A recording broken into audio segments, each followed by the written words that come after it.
Citral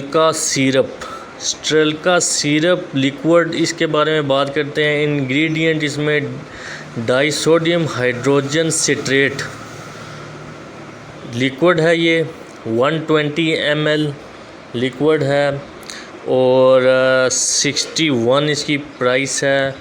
इसके uses, इसके side effect के बारे में आपको बताते हैं। सबसे पहले हम इसके यूजेस के बारे में देखेंगे कि ये किस लिए इस्तेमाल किया जाता है। सबसे पहले इसको इस्तेमाल करने के लिए इसलिए देते हैं कि जिस्म में यूरिक एसिड की अगर जो है ना वो तादाद ज़्यादा हो जाए तो ये सिरप देते हैं ताकि ये उसको कम करे। यूरिक एसिड को कम करने के लिए दिया जाता है। किडनी में जितने भी एसिड या फासद मादे जो कि जिनका हिराज किडनी कम कर दे, उस सूरत में ये सिरप देते हैं ताकि किडनी से ये एसिड को रिमूव करे। ठीक है। उसके बाद यूरिन जो है ना उसको ये ज़्यादा तादाद में जिस्म से रिलीज़ करता है ताकि जिस्म में जो भी एक्टिविटी सुस्त हो गई है उसको ये ठीक करे। उसके अलावा घंटिया के मरीज़, गोट के मरीज़ जो होते हैं जिनको जोड़ों में दर्द होता है, इसके पीने से वो उसमें जो है ना रिलीफ़ मिलता है। यूरिन इन्फेक्शन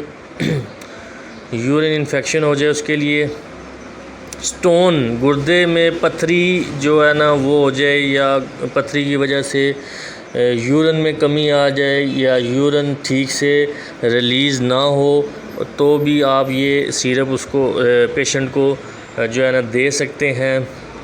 और यूरिन इन्फेक्शन के लिए मुफीद है। किसी किस्म की यूरिन में इन्फेक्शन हो जाए तो या पेशाब का आना कम हो जाए तो उस सूरत में ये आप पेशेंट को फौरी दे सकते हैं।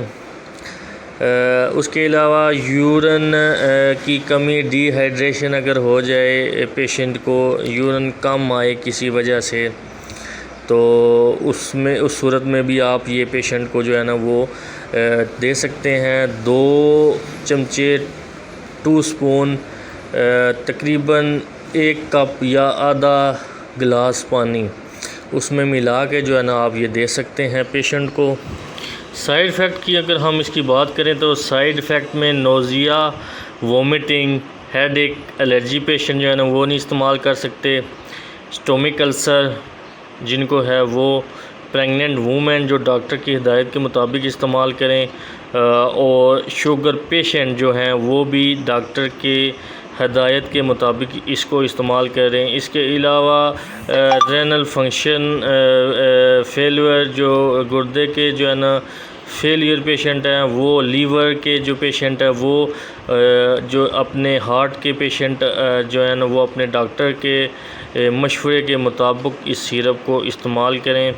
उसके अलावा जो है ना वो इस्तेमाल नहीं कर सकते जो कि दायमी मर्ज़ में मुब्तला होते हैं, जो लॉन्ग टर्म पेशेंट होते हैं या लॉन्ग टर्म डिज़ीज़ जिनको लगी होती है।